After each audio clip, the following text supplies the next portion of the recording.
जब मैं छोटी थी बहुत मारते थे, बहुत पीटते थे। दिल्ली महिला आयोग की अध्यक्ष स्वाति मालीवाल ने अपने पिता को लेकर एक बड़ा बयान दिया। एक कार्यक्रम के दौरान मालीवाल ने कहा कि मेरे पिता मेरा यौन शोषण करते थे। उन्होंने कहा ये मेरे लिए एक ट्रॉमा था। मेरे परिवार वालों ने इससे निकलने में मदद की। कार्यक्रम के दौरान उन्होंने कहा कि जब उनके पिता घर आते थे तो उन्हें बहुत डर लगता था। उन्होंने बताया कि कई रातें उन्होंने बिस्तर के नीचे बिताई हैं।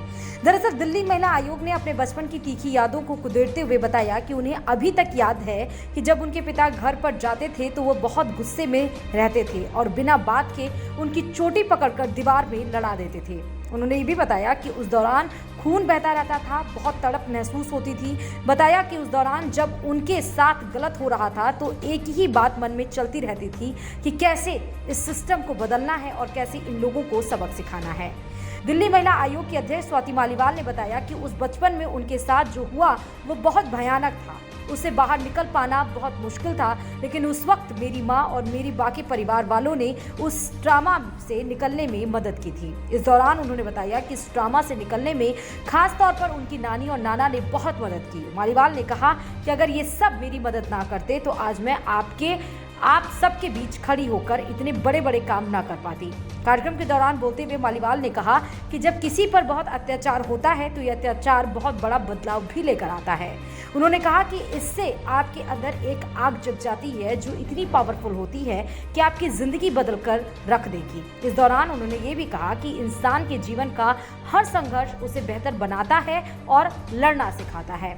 स्वाति मालीवाल दिल्ली आयोग की अध्यक्ष हैं। वो बच्चों और महिलाओं पर होने वाले किसी भी तरह के अपराधों पर उनकी आवाज उठाती रहती हैं और उनके लिए लड़ती हैं। सोशल मीडिया पर महिलाओं से जुड़े विषयों पर खुलकर बोलती भी हैं। Bureau report, Dainik Bhaskar digital. जी, आज काफी भावुक तो हुई क्योंकि जो सारे के सारे अवार्डीज हैं वो सारी बहुत पावरफुल स्टोरीज हैं और उन्होंने बहुत संघर्ष किया है।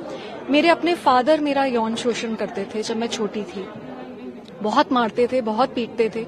जब वो घर में आते थे तो बहुत डर लगता था। मैं कई बार बिस्तर के नीचे छुप जाती थी और पूरी रात प्लानिंग करती थी कि किस तरीके से महिलाओं को उनका हक दिलाऊंगी और इस तरीके के आदमी जो महिलाओं के साथ शोषण करते हैं, बच्चियों के साथ शोषण करते हैं, उनको सबक सिखाऊंगी। मुझे अभी तक याद है कि जब वो मारने पे आते थे तो वो चोटी से मुझे पकड़ते थे और दीवार पे जोर से पटक देते थे। खून बहता रहता था, बहुत तड़प होती थी।